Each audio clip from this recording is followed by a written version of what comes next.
Megawati dan konflik dengan mantan presiden, jejak kehausan akan kekuasaan.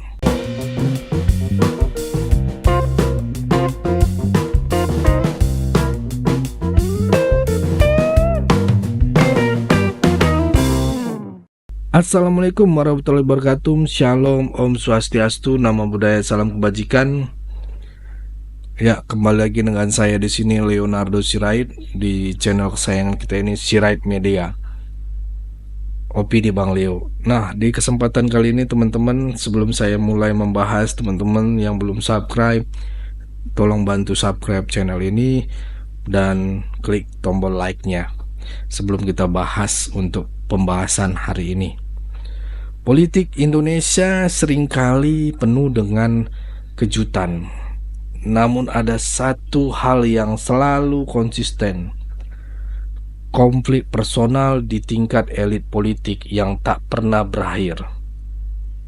Hubungan antara Megawati Soekarnoputri sebagai Ketua Umum PDIP dan beberapa mantan Presiden Indonesia seringkali berakhir dengan ketegangan. Contoh dari Gus Dur hingga Jokowi, sejarah tampaknya menunjukkan pola yang cukup jelas. Siapapun yang keluar dari istana pada akhirnya harus menghadapi ujian besar dalam hubungan dengan Megawati.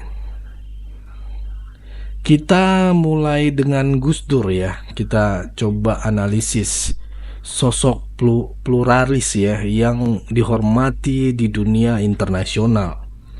Setelah lengser dari jabatan presiden, hubungan yang dulunya erat berubah menjadi ketegangan politik yang cukup rumit. Begitu juga dengan SBY, Susilo Bambang Yudhoyono, yang meskipun memimpin Indonesia selama 2 periode ya, akhirnya menghadapi konflik serupa setelah masa jabatannya berakhir. Tak terkecuali teman-teman, Jokowi, yang meskipun dikenal sebagai figur yang dekat dengan PDIP, akhirnya memiliki hubungan yang lebih independen dan kadang berseberangan dengan Megawati. Lantas, apakah ini hanya kebetulan atau ada pola yang lebih besar yang tersembunyi di balik konflik-konflik ini?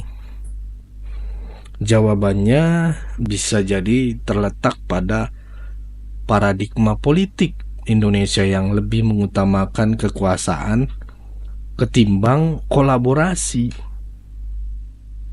Ketika kekuatan masih berada di tangan, harmoni tampak tercipta. Namun begitu kekuatan itu hilang, yang tersisa adalah sisa-sisa ego dan konflik yang semakin sulit disatukan. Jika ini kita lihat hubungannya antara Megawati dan Prabowo adalah narasi lama yang selalu muncul, yakni perjanjian batu tulis yang konon belum dipenuhi oleh salah satu pihak. Ini menjadi salah satu pemicu ketegangan antara keduanya. Konflik antara Megawati dan Jokowi pun tidak jauh berbeda. Ini lebih merupakan pertarungan ego lama yang belum terselesaikan, bukan masalah baru yang digulirkan pihak ketiga.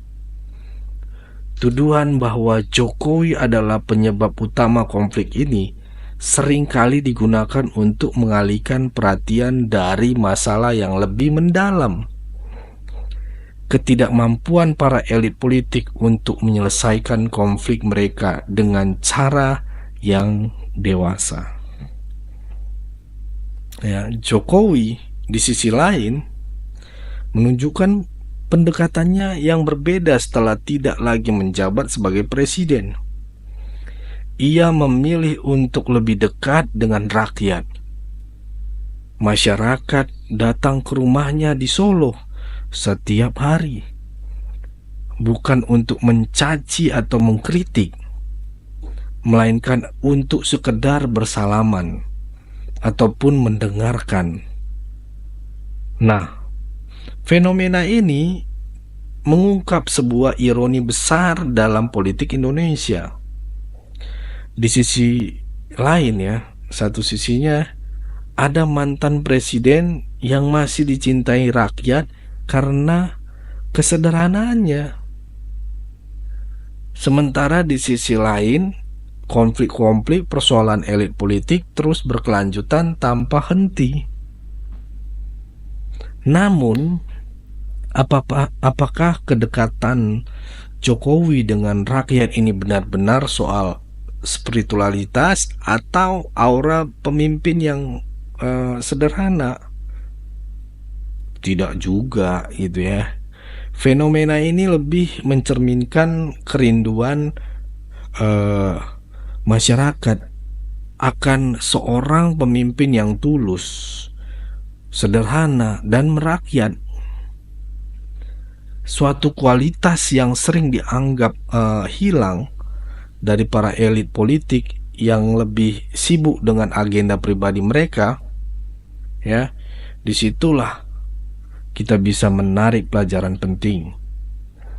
Kepemimpinan sejati bukanlah soal seberapa besar kekuasaan yang dimiliki, tetapi seberapa dalam hubungan yang terjalin dengan rakyat. Gus Dur pernah menunjukkan itu, dan Jokowi juga sedang membuktikan hal yang sama. Lalu bagaimana dengan Prabowo sebagai calon pemimpin masa depan? Prabowo memiliki kesempatan besar untuk meneladani sisi terbaik dari pendahulunya.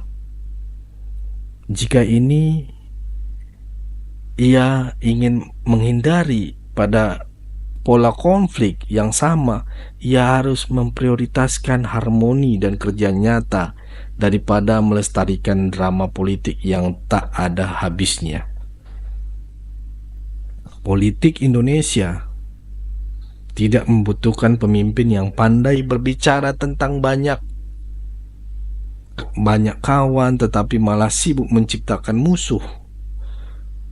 Yang dibutuhkan adalah pemimpin yang fokus, ya, yang mampu menjembatani perbedaan dan fokus pada kerja nyata, bukan memperlebar jurang politik ataupun jurang konflik. Sejarah hubungan Megawati dengan mantan presiden seperti Gus Dur, SBY hingga Jokowi menunjukkan bagaimana ego politik seringkali mengalahkan kepentingan bangsa. Ketegangan antara Megawati dan SBY misalnya ya, berawal dari perbedaan politik yang semakin membesar seiringnya waktu. SBY yang dulunya dianggap sebagai figur yang dipandang sebelah mata, akhirnya berhasil memenangkan 2 periode lagi di Pilpres. Nggak main-main. Meskipun hubungan dengan Megawati tidak pernah benar-benar pulih, demikian pula dengan Jokowi, yang meskipun awalnya diusung oleh PDIP, akhirnya memilih jalan politik yang lebih independen, menyebabkan ketegangan dengan Megawati. Prabowo yang pernah menjalin hubungan baik dengan Megawati akhirnya harus menghadapi ketegangan setelah perjanjian batu tulis dianggap dilanggar. Ini menunjukkan bahwa politik Indonesia seringkali ditandai oleh ego yang membesar, dan persahabatan bisa dengan mudah berubah menjadi permusuhan ketika kepentingan pribadi lebih diutamakan daripada kepentingan rakyat. Fenomena ini juga berdampak besar pada masyarakat. Ketika para pemimpin sibuk berkonflik, energi yang harus digunakan justru tidak untuk menyelesaikan masalah rakyat, justru terkuras untuk drama politik yang tak berkesudahan ini. Konflik-konflik membuka celah bagi narasi adu domba yang hanya memperburuk polarisasi di antara masyarakat. Di tengah ketegangan ini, rakyat kecil hanya bisa berharap agar kebijakan pemerintah tetap berjalan dan masalah-masalahnya tetap nyata, seperti ekonomi, kesehatan, dan pendidikan bisa teratasi. Apa yang bisa kita pelajari dari semuanya ini, teman-teman? Politik balas dendam dan egois tidak pernah membawa hasil yang baik. Pemimpin masa depan, termasuk Prabowo, harus belajar dari kesalahan yang telah dibuat oleh pendahulunya. Mereka harus mampu membangun hubungan yang sehat dan mengedepankan kepentingan rakyat di atas ambisi pribadi. Jika pola konflik ini terus berlanjut, kita sebagai warga negara, rakyat biasa, warga rakyat jelata, hanya akan melihat pengulangan drama politik yang sama dengan aktor yang berbeda. Penting untuk menyadari bahwa politik yang sehat adalah politik yang mampu mengedepankan kerjasama, bukan konflik. Rakyat Indonesia tidak membutuhkan pemimpin yang sempurna, karena yang sempurna adalah rokok sempurna. Ya, yang mereka butuhkan adalah pemimpin yang tulus, bijaksana, dan mampu menempatkan kepentingan bangsa di atas segalanya. Dalam situasi politik yang kerap memanas, harapan terbesar masyarakat adalah memiliki pemimpin yang dapat melampaui ego dan fokus pada kesejahteraan bersama. Dari semua yang telah kita bahas, kita bisa melihat bahwa konflik-konflik politik yang terjadi antara Megawati dan mantan presiden seperti Gus Dur, SBY, dan Jokowi seringkali dipengaruhi oleh ego dan ambisi pribadi mereka. Hal ini tentu berdampak besar bagi stabilitas politik Indonesia dan mengalihkan perhatian dari masalah-masalah yang lebih substansial. Pemimpin yang dibutuhkan bukan hanya seorang yang pandai meraih kekuasaan, tetapi juga yang mampu menjembatani perbedaan, membangun harmoni, dan lebih mengutamakan kerja nyata untuk rakyat. Ya, sekarang saya ingin mendengar pendapat kalian. Apa yang kalian pikirkan tentang konflik-konflik politik ini? Apakah kalian setuju bahwa kekuasaan seringkali mengalahkan kepentingan rakyat? Mari kita tukar pikiran, pandangan di kolom komentar. Jangan lupa untuk berbagi video ini agar lebih banyak orang yang bisa turut serta dalam diskusi ini. Jangan lupa subscribe channel ini, dukung channel ini. Saya mengucapkan terima kasih telah menyimak dan saya tunggu komentar kalian. Saya Leonardo Sirait, mohon undur diri. Bye-bye.